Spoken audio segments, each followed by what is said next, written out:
ఓం నమో వెంకటేశాయ. అందరికీ నమస్కారం. Welcome back to my channel Tirumala talks. నేను మీ లక్ష్మీ పూజిత. తిరుమల యొక్క డైలీ అప్డేట్స్కి స్వాగతం అండి. తిరుమల దర్శనానికి సంబంధించిన లేటెస్ట్ అప్డేట్స్ కోసం మన ఛానల్ యొక్క టెలిగ్రామ్ గ్రూప్లో మరియు వాట్సాప్ ఛానల్లో జాయిన్ అవ్వగలరు. వాటి యొక్క లింక్ అనేది ఈ వీడియో కింద డిస్క్రిప్షన్లో మరియు కామెంట్ సెక్షన్లో ఇచ్చాను. ఈ వీడియోలో ఈరోజు తిరుమల దర్శనం యొక్క వివరాలను గురించి, అలాగే ఈరోజే లక్కీ డిప్ రిజల్ట్స్ని విడుదల చేస్తున్నారండి టీటీడీ వారు.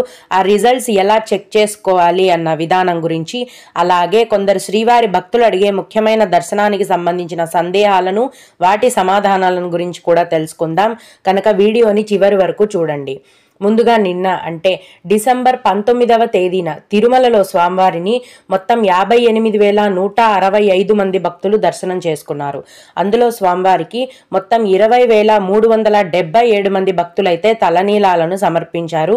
నిన్నటి రోజున తిరుమలలోని శ్రీవారి హుండీ యొక్క ఆదాయం అనేది 3,60,00,000 రూపాయలు.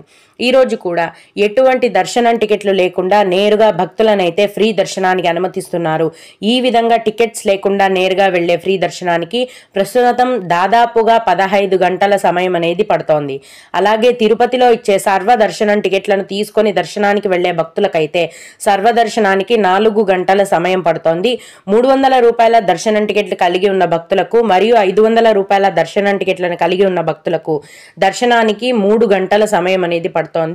రోజులాగే ఈ రోజు కూడా సుపదం ఇన్ఫాంట్ దర్శనం ఉంది. అలాగే విఐపి బ్రేక్ దర్శనం కూడా కొనసాగుతోందండి. ఈ సుపదం ఇన్ఫాంట్ దర్శనానికి 1 గంట సమయం, అలాగే విఐపి బ్రేక్ దర్శనానికి కూడా 1 గంట సమయం మాత్రమే పడుతోంది. దీన్ని బట్టి ఈరోజు తిరుమల కొండపైన భక్తుల యొక్క రద్దీ అనేది ఎక్కువగా ఉందండి. ఫ్రీ దర్శనానికి కొత్తగా క్యూ లైన్లో ఎంటర్ అయ్యే భక్తులకు మొత్తం దర్శనమై బయటికి రావడానికి, అంటే మీరు క్యూ లైన్లో కంపార్ట్మెంట్లలో వేచి ఉండి దర్శనమై బయటికి వచ్చేసరికి 15 గంటల సమయం అనేది పడుతోంది. దీన్ని బట్టి భక్తులు మీ యొక్క దర్శనాన్ని ప్లాన్ చేసుకోవాల్సిందిగా మనవి. ఇప్పుడు డిసెంబర్ 20వ తేదీన అంటే ఈరోజు మధ్యాహ్నం 12 గంటలకు లక్కీ డిప్ యొక్క రిజల్ట్స్ని ఆన్లైన్లో టీటీడీ వారు విడుదల చేస్తున్నారండి. ఈ లక్కీ డిప్ని అప్లై చేసుకున్న వారు రిజల్ట్స్ని ఎలా చెక్ చేసుకోవాలో నేను మీకు స్టెప్ బై స్టెప్ ఇప్పుడు చూపిస్తాను. ముందుగా మీ మొబైల్లోని టీటీడీ యాప్ని ఓపెన్ చేసి అందులో అన్నింటికంటే కింద బుకింగ్స్ అని ఉంటుందండి. దాని మీద మీరు క్లిక్ చేయాలి. ఇక్కడ సెలెక్ట్ సర్వీస్ అని ఉంటుంది.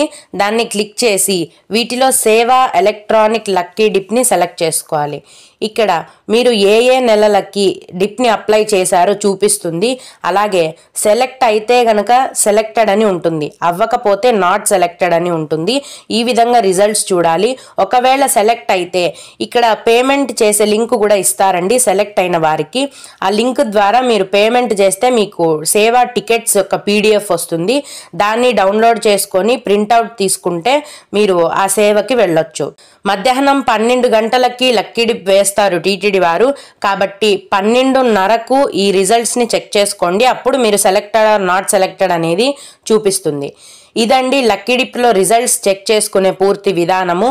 ఇక శ్రీవారి భక్తులు అడిగే దర్శనానికి సంబంధించిన సందేహాలు, వాటి సమాధానాలను గురించి తెలుసుకుందాము. ఇవి అడిగిన వారికే కాకుండా దర్శనానికి వెళ్ళే ప్రతి ఒక్కరికి కూడా ఉపయోగపడతాయండి. ఒక భక్తుడు మేము ఎమ్మెల్యే లెటర్తో దర్శనానికి వెళ్దాం అనుకుంటున్నాము, ఒక ఎమ్మెల్యే లెటర్ ద్వారా ఎంతమందిని అలౌ చేస్తున్నారు ప్రజెంట్ అని అడిగారు. మీరు ఫస్ట్ ఎమ్మెల్యే లెటర్ తీసుకోవాలి అంటేనే ఆంధ్రప్రదేశ్కి సంబంధించిన లెటర్స్ మాత్రమే అలౌ చేస్తారండి టీటీడీ వారు. వేరే తెలంగాణ కానీ ఇంకా ఏ స్టేట్కి సంబంధించిన లెటర్స్ని కూడా టీటీడీ వారు యాక్సెప్ట్ చేయరు. కేవలం ఆంధ్రప్రదేశ్కి సంబంధించిన పొలిటీషియన్స్ దగ్గర నుంచి తెచ్చిన లెటర్స్ మాత్రమే టీటీడీ వారు స్వీకరిస్తారు. అలాగే ఒక ఎమ్మెల్యే లెటర్తో 6 మందిని దర్శనానికి అనుమతిస్తారండి. ఆ 6 మంది యొక్క పేరు, డీటెయిల్స్ కూడా లెటర్లో మీరు మెన్షన్ చేయించుకోవాలి. అప్పుడే వాళ్ళని దర్శనానికి అనుమతిస్తారు. అలాగే మేడం న్యూ ఇయర్ 1కి ఫ్రీ దర్శనం ఉంటుందా అని అడిగారు. అవునండి, ఉంటుంది. కేవలం జనవరి 10 నుంచి 19వ తేదీ వరకు, అంటే ఆ 10 రోజుల పాటు ఫ్రీ దర్శనాన్ని క్యాన్సిల్ చేశారు. ఎందుకంటే వైకుంఠ ద్వార దర్శనం ఉంటుంది కాబట్టి. మిగతా అన్ని రోజులలో కూడా జనవరి 1కు కూడా టికెట్స్ లేకుండా నేరుగా వెళ్లే ఫ్రీ దర్శనం అనేది ఉంది. అలాగే ఇంకొకరు డిసెంబర్ 23వ రోజున సుపదం ఎంట్రీ ఉంటుందా అని అడిగారు. అవునండి, ఉంటుంది. సుపదం ఇన్ఫాంట్ దర్శనాన్ని కూడా కేవలం జనవరి 10 నుంచి 19వ తేదీ వరకు మాత్రమే క్యాన్సిల్ చేశారు. మిగతా అన్ని రోజులలో కూడా, అంటే డిసెంబర్ నెల అంతా కూడా మీరు అడిగిన డిసెంబర్ 23వ తేదీకి కూడా సుపదం ఎంట్రీ అనేది ఉంటుంది. దర్శనానికి వెళ్ళొచ్చు. ఓం నమో వెంకటేశాయ. మీకు కూడా ఈ విధంగా ఏవైనా సందేహాలు ఉన్నట్లయితే ఈ వీడియో కింద కామెంట్ సెక్షన్లో తెలియజేయగలరు. నేను వాటికి ఖచ్చితంగా రిప్లై ఇవ్వడానికైతే ప్రయత్నిస్తాను. ఇవి ఇవాల్టి తిరుమల అప్డేట్స్. ఇలాంటి మరిన్ని వీడియోల కోసం నా ఛానల్ని సబ్స్క్రైబ్ చేసుకోండి. ఈ వీడియోని లైక్ చేసి షేర్ చేయగలరు. ఓం నమో వెంకటేశాయ.